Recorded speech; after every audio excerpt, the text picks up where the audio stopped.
Assalamualaikum warahmatullahi taala wabarakatuh, murid-murid sekalian.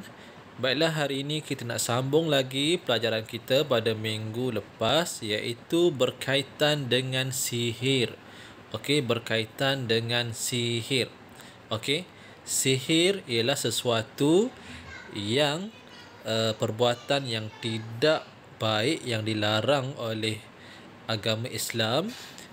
Dia menggunakan bantuan ataupun pertolongan daripada jin dan syaitan demi mendapatkan sesuatu matlamat dan tujuan dia. Baiklah, jadi sihir ini macam kita belajar pada minggu lepas memang haram dan dilarang oleh Allah Subhanahu Wa Taala. Baiklah, jadi apakah kesan perbuatan sihir dan tindakan menjauhinya? Jadi kita tengok kesan perbuatan sihir pada hari ini. Baiklah, kesan dia, orang ramai dinasihati agar menjauhi perbuatan sihir yang boleh memberikan kesan dalam kehidupan, antaranya merosakkan akidah. Ya, merosakkan akidah. Macam mana? Kita ni hanya boleh minta bantuan daripada Allah Subhanahu Wa Taala. Allah Subhanahu Wa Taala lah yang mampu menyelamatkan hamba-hambanya dari segala masalah, musibah ataupun ingin memohon hajat dan sebagainya. Tidak boleh kita minta dengan bantuan jin dan syaitan. Tidak ada kuasa yang lebih hebat daripada Allah Subhanahu Wa Taala. Maka apabila seorang itu dia berharap kepada selain daripada Allah, itulah yang akan merosakkan akidah dia. Yang kedua ialah mendorong sifat iri hati. Okey, iri hati ni apa? Iri hati ni adalah dengki. Okey, dengki. Jadi perbuatan sihir ni sebenarnya berpunca daripada iri hati ataupun dengki kepada orang. Dia tengok orang lebih, maka dia rasa nak juga apa yang orang tersebut dapat. Jadi mungkin dia gunakan sihir supaya orang tu hilang nikmat kemewahan ataupun kebahagiaan dan sebagainya, dan mungkin harta tu dia dapat ambil daripada perbuatan sihir dan sebagainya. Membazir wang dan masa. Biasanya orang yang menyihir ni dia akan pergi jumpa bomoh, dukun-dukun, pawang untuk meminta pertolongan daripada mereka untuk menyihir seseorang yang dia tidak suka. Jadi ianya tentulah membazir wang dan masa. Okey, membazir wang dan masa. Bahkan perbuatan ini lebih-lebih lagi sesuatu yang dosa besar, dosa yang sangat besar. Okey. Seterusnya menyuburkan sikap dendam dan permusuhan dalam masyarakat. Ya, sihir ini dia akan menyuburkan sikap dendam, sikap amarah sesama masyarakat. Cuba bayangkan kalau ada sedikit je perselisihan faham, orang ni sihir orang tu balas semula sihir. Ini tidak menyelesaikan masalah. Bahkan perbuatan syirik, perbuatan dosa besar ini berleluasa dalam masyarakat. Sangat-sangat tidak bagus kesannya dalam masyarakat kita.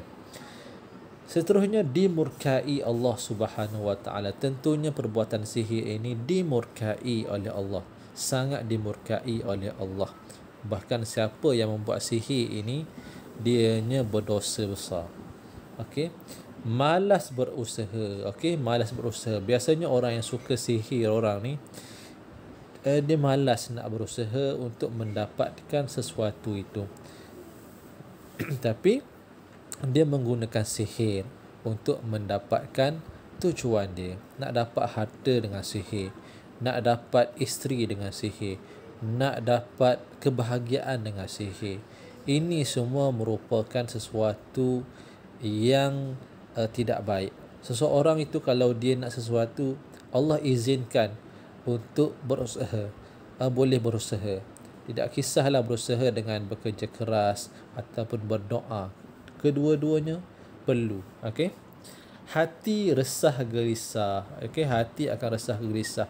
Orang yang buat salah, orang yang buat dosa, hati dia tidak akan tenteram, hati dia akan sentiasa resah gelisah. Okey. Jadi perbuatan sihir ini dia bukan membawa kebaikan, bahkan semuanya membawa kepada keburukan dan kejahatan. Jadi sebab itulah ianya dosa yang sangat besar. Tindakan untuk menjauhi sihir. Setiap Muslim hendaklah menjauhi perbuatan sihir.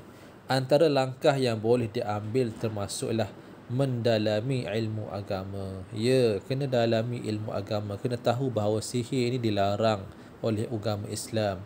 Sihir ini dosa besar. Siapa yang membuat sihir ini, dia mensyirikkan Allah Subhanahu Wa Taala. Jadi dengan ilmu agama lah dapat menyekat seseorang daripada melakukan sihir.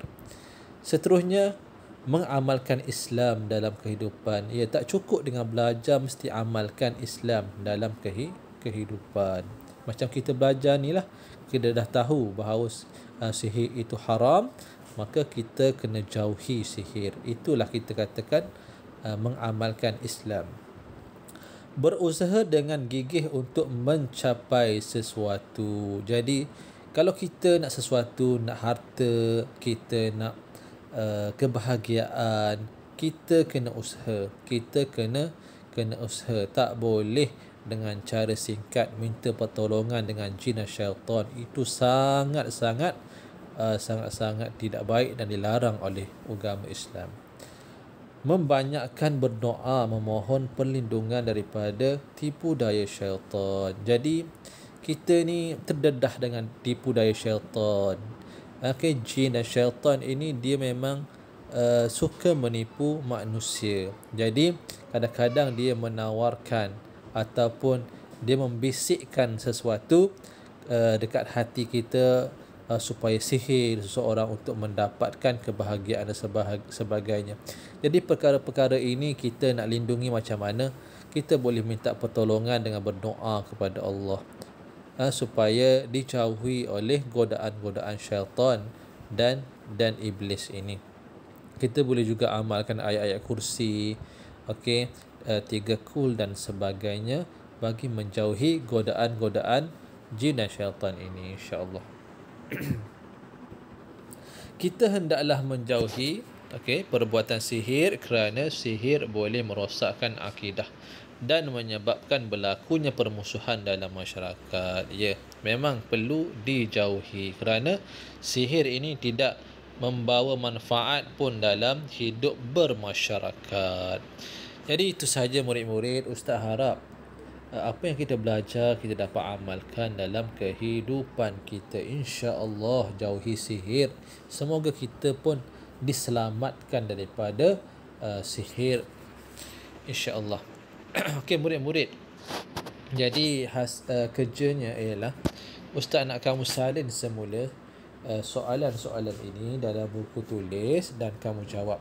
Soalan yang pertama, senaraikan akibat buruk mengamalkan sihir terhadap individu dan keluarga. Okey, jawapan semua ada dekat atas. Soalan nombor 2, apakah yang akan berlaku jika masyarakat suka mengamalkan sihir untuk mendapatkan sesuatu? Okey, apakah yang berlaku dalam masyarakat? Okey. Jadi ini pun kamu salin dan kamu tuliskan jawapan dekat bawah. Soalan yang terakhir, soalan nombor 3, apakah nasihat kamu kepada mereka yang mengamalkan sihir? Okey. Sekiranya kamu tahu ada orang yang mengamalkan sihir, apakah nasihat kamu? Okey. Tuliskan jawapan kamu dekat bawah. Jadi senang sahaja soalannya. Jadi Ustaz harap kamu dapat laksanakan tugasan ini dan hantar kepada Ustaz dekat WhatsApp personal Ustaz, insya-Allah. Itu sahaja murid-murid. Assalamualaikum warahmatullahi taala wabarakatuh.